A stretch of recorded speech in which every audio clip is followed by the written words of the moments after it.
Aujourd'hui, je vais t'expliquer ma méthode en 4 étapes pour avoir un système clair, régulier, qui te permet de créer des vidéos face-cam qui attirent tes clients. Alors par rapport aux vidéos face-cam, peut-être qu'aujourd'hui, tu n'oses pas encore en publier, tu as peur de te montrer sur les réseaux, tu sais pas vraiment comment t'y prendre, c'est quelque chose qui te rend inconfortable et pourtant tu sens que tu as envie de te lancer.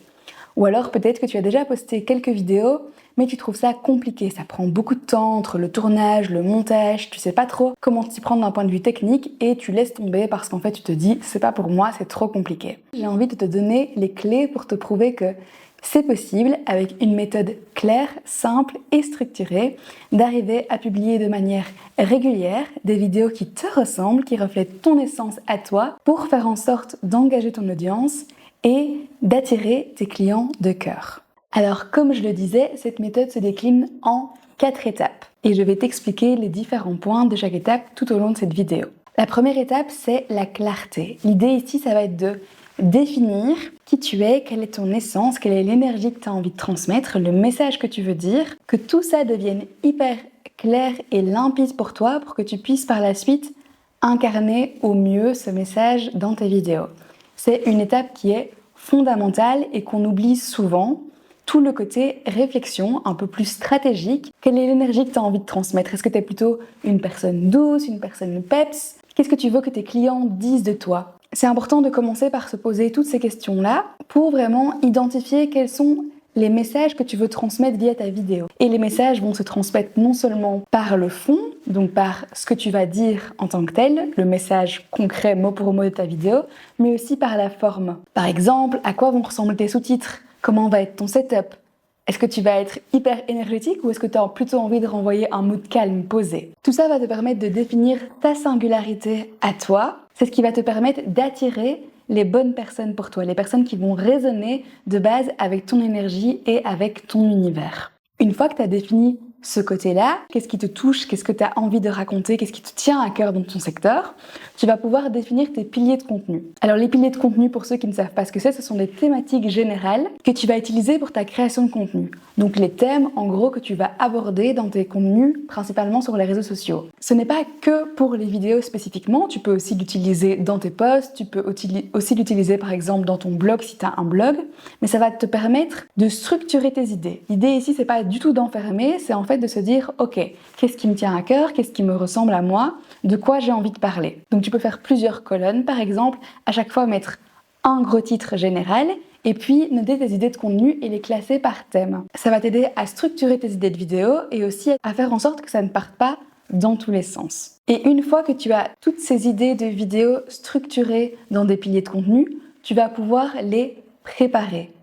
Alors moi j'ai une structure très spécifique que j'utilise pour préparer mes vidéos qui me permet d'apporter le cadre nécessaire sans bloquer ma spontanéité. J'aime pas écrire mes vidéos ou les scripter mot pour mot. Je recommande pas quand l'idée c'est de faire des vidéos face cam pour faire passer un message naturel et authentique, mais je recommande quand même de les préparer. Du coup, qu'est-ce qu'on peut faire? Pour chaque vidéo, on va noter le message clé de la vidéo parce que c'est important d'avoir un seul message par vidéo, ça évite de se disperser dans tous les sens, que la vidéo fasse 1h30 et que l'audience n'y comprenne plus rien. Donc on note le message de la vidéo. Ensuite, on note l'accroche, surtout pour les réseaux sociaux parce que c'est important que les premières secondes captivent l'attention de l'audience. Ensuite, ça c'est pas nécessaire, mais si ça t'aide, tu peux le faire. Tu peux par exemple développer ton message principal en 2 ou 3 sous-points que tu as envie d'aborder dans la vidéo. Pas besoin d'écrire tout, juste quelques mots-clés, quelques bouts de phrases pour t'aider à te rappeler de ce que tu veux dire. Et ensuite, on termine par un call to action, un appel à l'action en français. C'est inviter ton audience à faire l'action que tu souhaites. Est-ce que c'est liker, commenter, s'inscrire à ta newsletter ou aller voir ton site web? Mais ça va être selon ton objectif. Une fois que toute cette étape de clarté, de stratégie est faite, tu vas pouvoir passer à la deuxième étape de la méthode qui est la confiance. L'idée ici, ça va être de lever tous les blocages que tu peux avoir pour te sentir à l'aise face caméra. Des blocages, il peut y en avoir plein, que ce soit au niveau plus psychologique, mindset, confiance en soi. Oh, j'aime pas me montrer face à la vidéo, j'ai pas envie qu'on voit qui il y a, est-ce que je vais être rejetée, est-ce qu'on va me juger? Il peut aussi y avoir des blocages plus techniques. ok, j'ai l'impression que j'ai pas le bon matériel, je sais pas comment m'y prendre, je sais pas comment filmer seule, comment est-ce que je fais pour me voir, pour savoir si je suis bien mise. C'est tout ça que l'on aborde dans cette partie 2 de la méthode. Pour cette partie 2, ce qui va être important, c'est de commencer par définir quels sont tes blocages à toi. Donc c'est vraiment te poser la question, ok, si je fais pas de vidéo aujourd'hui, pourquoi? Et de noter, être hyper honnête avec toi-même. Et essayer de creuser un peu plus loin. Ok, j'ai peur qu'on me juge, mais du coup, pourquoi j'ai peur qu'on me juge? Que qui me juge? Qu'on dise quoi? L'idée ici, ça va vraiment être d'aller creuser le plus loin possible dans ces blocages pour pouvoir les déconstruire par la suite. Si on va pas voir assez loin, j'aurais beau te donner tous les conseils possibles pour arriver à filmer des vidéos face cam, peut-être que tu les appliqueras pas parce qu'il y aura toujours ces peurs qui seront bloquées au fond de toi. Donc c'est important d'avoir conscience de ces blocages pour pouvoir aller déprogrammer ces croyances et faire en sorte de vraiment oser te lancer, d'y aller à 100%.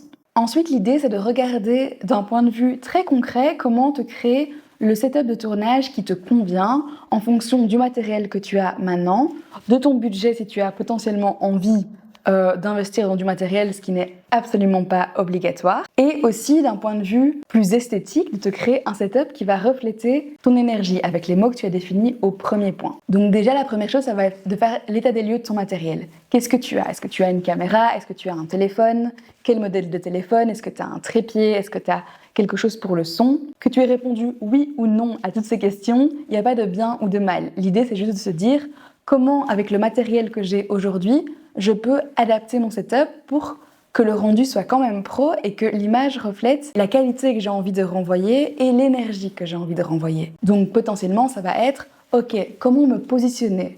Est-ce que, en fait, si je me mets face à cette fenêtre-là, la lumière est beaucoup plus belle? Du coup, en fait, ça donne l'impression que j'ai du meilleur matériel, parce que oui, c'est exactement comme ça que ça se passe. Par rapport au micro, si tu n'as pas de micro, c'est potentiellement de se dire, ok, en fait, est-ce que si je tourne dans une pièce où l'acoustique est bonne, où il n'y a pas de résonance et où il y a zéro bruit autour de moi, mais en fait le son est quand même assez bon et donc c'est tout à fait ok. Et d'un point de vue esthétique, c'est de faire des essais avec ce que tu as chez toi. Si tu te dis, en fait, moi j'ai envie de donner une énergie hyper joyeuse et colorée, est-ce que j'ai des meubles colorés, des cadres, des choses chez moi qui reflètent cette énergie et que je peux mettre dans mon setup pour infuser cette énergie aux personnes qui regardent ma vidéo. Regarde rire moi, il y a plein de choses colorées, c'est pas un hasard. Et enfin, dans cette deuxième partie, confiance, la dernière chose, ça va être d'aborder tous ces points pratico-pratiques qui vont faire que tu vas te sentir plus en confiance derrière la caméra. C'est-à-dire, comment mettre mon cadrage? Où est-ce que je dois me situer par rapport à la vidéo? L'idéal, c'est que tes yeux soient aux 2/3. Si tu fais un format vertical pour les réseaux, comme ça, il y a la place pour mettre les sous-titres en dessous ou au-dessus de toi. En plus de ça, d'autres questions hyper pratico-pratiques comme où regarder pour accrocher mon audience, comment gérer quand je fais des ratés, comment gérer ma voix, comment gérer mon énergie, comment je fais pour me filmer toute seule. Et donc le fait d'avoir préparé tous ces points-là à l'avance, c'est ce qui va aussi te donner confiance en ta capacité de filmer les vidéos, de faire en sorte d'avoir un rendu pro qui reflète la qualité et l'énergie que tu as envie de renvoyer et qui te permet aussi de te dire, en fait, je sais comment ça se passe et donc j'ai confiance de le faire à l'avenir.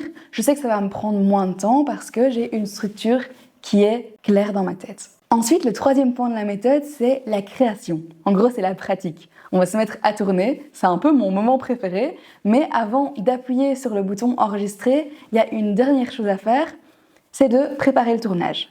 Parce qu'on ne se réveille pas le matin en se disant « Ok, c'est bon, aujourd'hui je tourne » alors que rien n'est prêt.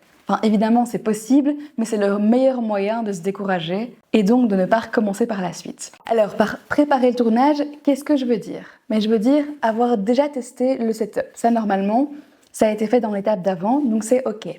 Avoir préparé ses vidéos, parce que l'idéal, moi je conseille de filmer en batch. Donc plusieurs vidéos d'un coup, parce que toute cette préparation, ça prend du temps. Et donc l'idée, c'est pas de s'installer pour filmer une seule vidéo, mais de se dire ok, vu que je suis là et que je m'installe, autant en profiter pour en filmer 5, 6, voire 10 vidéos. Donc est-ce que mes vidéos ont bien été préparées selon la structure du début? Est-ce que j'ai bien préparé mes tenues? Est-ce qu'elles sont repassées? Est-ce qu'elles sont propres? Est-ce que le matériel que je vais utiliser est chargé? Est-ce qu'il y a de la place pour enregistrer les vidéos sur mon téléphone, très important, ou sur la carte SD. Et donc la préparation du tournage, c'est toutes ces petites choses qui vont faire que, en fait, quand on va s'installer, tout sera déjà OK, il n'y a pas de stress supplémentaire, on va pas prendre 2 heures de plus que prévu parce qu'on ne retrouve pas sa chemise préférée et qu'il faut la laver et la repasser. Mais c'est vraiment une question ici de se dire OK, en fait, peut-être que l'exercice est déjà quelque chose de stressant pour moi.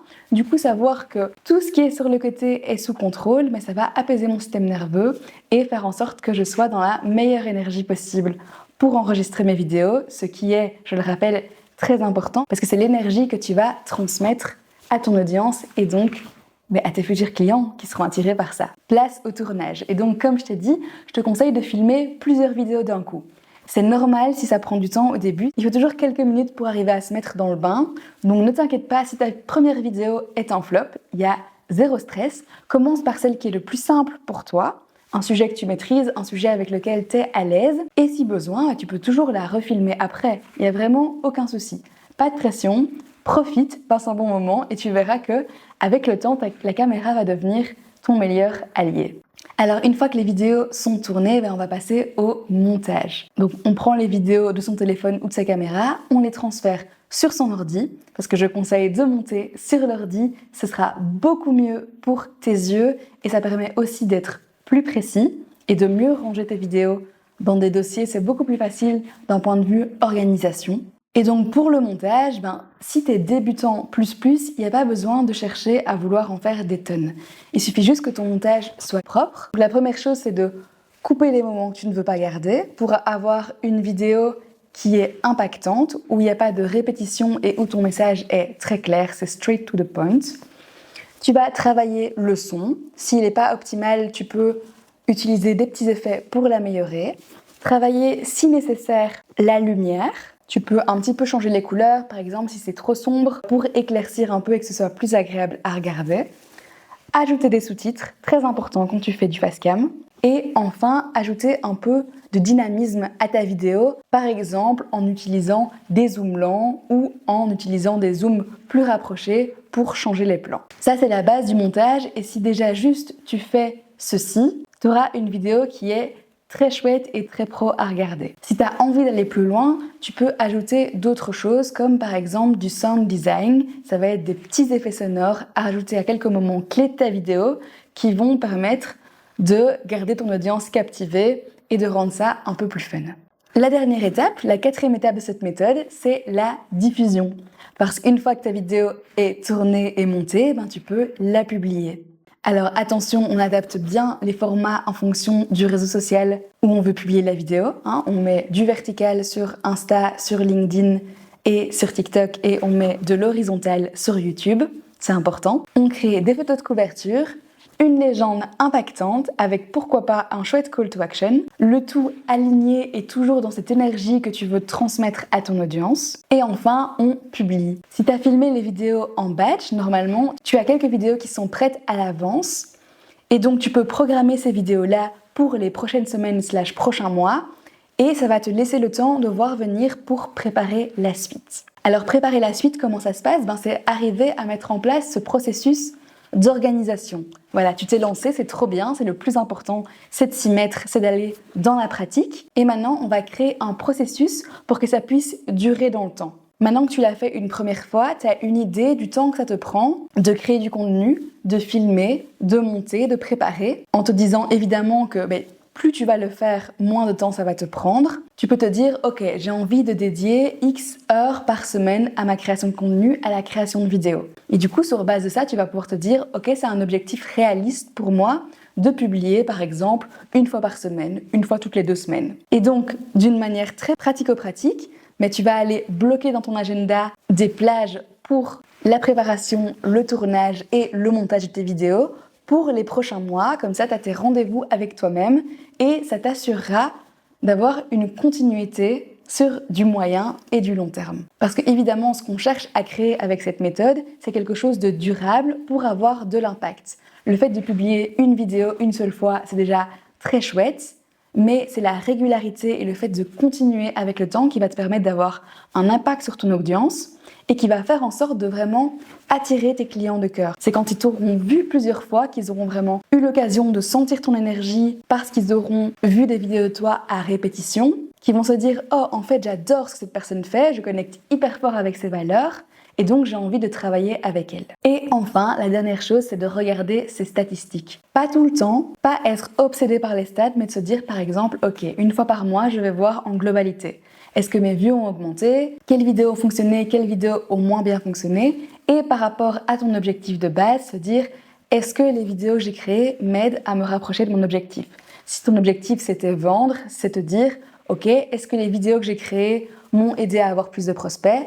Est-ce que quand je signe avec quelqu'un, la personne me parle de mes vidéos? Et donc, c'est toutes ces choses-là qui vont pouvoir te dire, OK, en fait, les vidéos que j'ai créées m'aident à avancer vers mon objectif. Alors, pourquoi est-ce qu'on fait ça à la fin? Parce que comme je l'ai mentionné juste avant, c'est hyper important de d'abord se lancer. On a tellement de blocages qu'on se crée soi-même par rapport au fait de publier des vidéos face cam que si on commence à vouloir déjà voir sur du long terme avant même d'oser se lancer, en fait, on procrastine le moment de faire l'action. Et donc, ce que je recommande, c'est de d'abord y aller. Alors, évidemment, on fait les choses bien, on se connecte à son essence, on se connecte au message qu'on a envie de faire passer, mais après, de rapidement passer à l'action pour juste enclencher le processus. Et seulement une fois que c'est lancé, après, on regarde, OK, qu'est-ce qui a été, qu'est-ce qui a moins bien été, qu'est-ce qui fonctionne pour moi? Comment est-ce que je peux adapter ça et le mettre dans mon agenda pour faire en sorte que ça dure sur du long terme? Alors tu l'as vu, ces 4 étapes sont assez simples. D'abord, travailler sur la clarté de ton message. Ensuite, prendre confiance devant la caméra. Puis te mettre à la création et au tournage. Et enfin, travailler la diffusion pour que ce soit un processus qui soit durable sur du long terme et qui ait de chouettes impacts pour toi. Alors si tu sens que c'est le bon moment pour toi pour te mettre à la vidéo et que tu as encore plus envie de créer, je serais ravie de t'accompagner dans cette aventure. Tous les détails de mes offres et de comment je peux t'aider sont juste en dessous.